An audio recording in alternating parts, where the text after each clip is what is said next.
What's up, MOG Army? Happy Friday. Hope everyone is looking forward to the weekend and hope everyone had as good a week as you could have possibly had, given the trenches took a surprise beating in the last couple days. Yes, we're less than a week away from October. You don't necessarily think that people are going to be selling before the most bullish 2-month period of the year each year in crypto, but that's what happened. So in today's video, we're going to look at, is MOG actually a good buy in the dip opportunity right now, or is it more of a lost cause?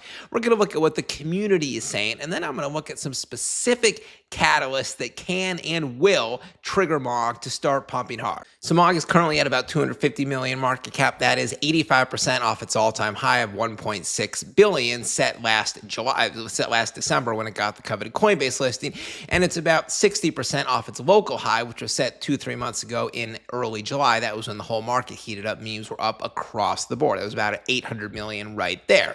But if we pull up to the 1-week chart, yes, MOG was dipping. It appears to have bottomed out in the last couple days at current levels. Still, it's down about 28% on the week, but that is pretty much in line with memes all across the board. Fartcoin, that's down 30%. SPX 6900 is down 22%. Brett is down 26%. Pepe is down 13.5%. So MOG's 28% is roughly in line with other large cap memes.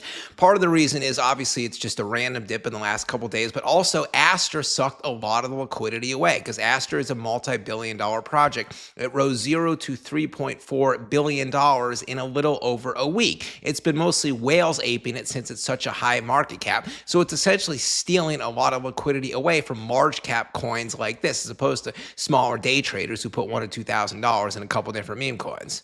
And now just a quick reminder to check out the exchange that I do all my trading on, BTCC. They are fully available for people in the USA like myself and pretty much everywhere else.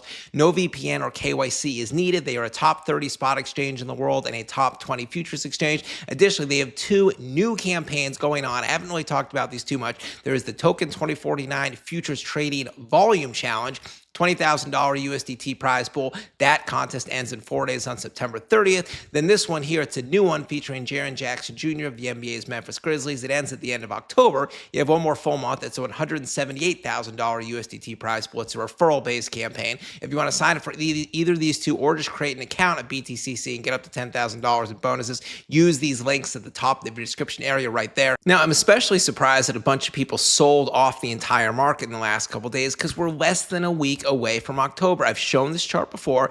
Bitcoin average monthly returns every year since 2013. Look at this. The last 6 Octobers have been green months, meaning they ended the month higher than the start of the month. And 5 of the 6 months have produced double-digit returns ranging from 10% all the way up to 40%. So the fact of the matter is October is almost universally a hot month in crypto. Summers are over. Nobody's on vacation because people take their vacations in either Christmas time or over the summer. Everyone's locked in. They're back in their rhythms. They, go to work every day. Then they check the charts at night. Or if they're in crypto, they're more locked in than ever before. They, hot temperatures aren't out for people to distract them, go to the beach, go to the pool, that kind of stuff. People are just locked in. Additionally, October and November produce average returns of, the October return is 22%. The November return is even higher, up 46% on average each year since 2013. That means October and November, statistically, by average return, are the 2 best performing months of the year for Bitcoin, and then by median return, they are 2 of the top 3 best performing months along with February. Additionally, September, the average return is negative 3%. You guessed it, that makes it the worst performing month of the year on average in Bitcoin. So why people are selling right at the end of this month going into such a bullish time frame, that is just beyond me. And when Bitcoin heats up, the entire market heats up, meaning blue chip memes like MOG, like Pepe, like SPX 6900, like Brett, they all pump across the board. Now, yes, MOG is almost certainly, in my opinion, going to rise in the next few months. Can it hit a new all-time high of 1.6 billion? That is what we're going to look at, some specific catalysts here that would be needed for that to happen. Now, the biggest upward catalyst of all is, of course, exchanges. You're probably aware MOG is already listed on Coinbase and Bybit, the number 2 and 3 biggest exchanges in the world. They are not yet on Robinhood Crypto, and they're not on Binance Global, but they are listed on Binance US and on Binance Alpha, which is the small test exchange that Binance Global lists projects on that they're considering listing on the bigger entity. It doesn't guarantee a listing. It increases the chances. Now, one thing to consider is that happened a good 5 months ago that Binance Alpha listed listed MOG. So some people would argue, well, wouldn't the listing on Binance Global have happened sooner, like 1 to 2 months after? Maybe, maybe not. I don't know. There could be truth to that. There could not be. On the other hand, we do know that Binance likes to wait until the market is pumping in general, like in October and November, for them to list meme coins. Additionally, MOG is also not listed on Upbit, which is currently ranked the #4 biggest exchange in the world, despite the fact it only serves customers in one country, South Korea. Yes, that is how much South Korean whales trade. Heavy volumes. Now, a couple weeks ago, I wouldn't have really paid attention to the fact that any meme coin is not listed on Upbit because they don't really list too many Western memes or Western projects in general. That is changing because if you watch my channel, you would know that a week and a half ago, Toshi, which is at pretty similar market cap levels to MOG right now, Toshi was listed on Upbit and then also on a BitHum, the #2 biggest Korean exchange, in the same day. So if Upbit listed one meme coin, there's a distinct chance they could be listing another one, MOG. Now, if we head on over to the MOG official Twitter page, the team doesn't really seem to be given any clues. It's sort of just lighthearted, fun vibes in the tweets. You need to be MOG maxing. I pledge allegiance to the MOG. We are born to MOG. You could put these on, cousin. Good morning, good MOG. Now, they do remind us in the pin tweet, MOG is 2 years old. That could be working against the coin. Some people think when it comes to memes, people have a recency bias. And come altcoin season, Pumptober and November, people think the newer large cap memes, namely like Farcoin and SPX 6900, which were created or CTO'd a year ago, as opposed to 2.5 years ago, people think those newer memes are going to pump more.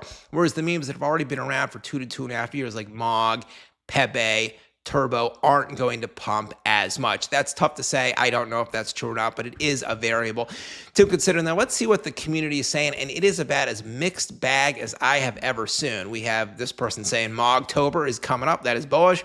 This person points out that MOG has never had 8, let alone 9 consecutive red days in a row. They are on 7 right now. That is bearish. It's over for MOG. MOG chart is dying. MOG is more than a token. It is a movement. By now, it's time to hold MOG. Q4 is parabolic time.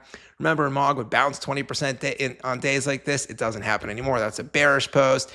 MOG is rewriting what momentum looks like. It will be going up. A MOG will just stabilize up. So it is just 50% but bearish, 50% bullish, mixed bag from the community. So as for what I do think MOG has bottomed out in the short-term time frame right now. October, Pumptober is now 4 or 5 days away, and then November as well. So MOG is definitely going to rise to a certain extent.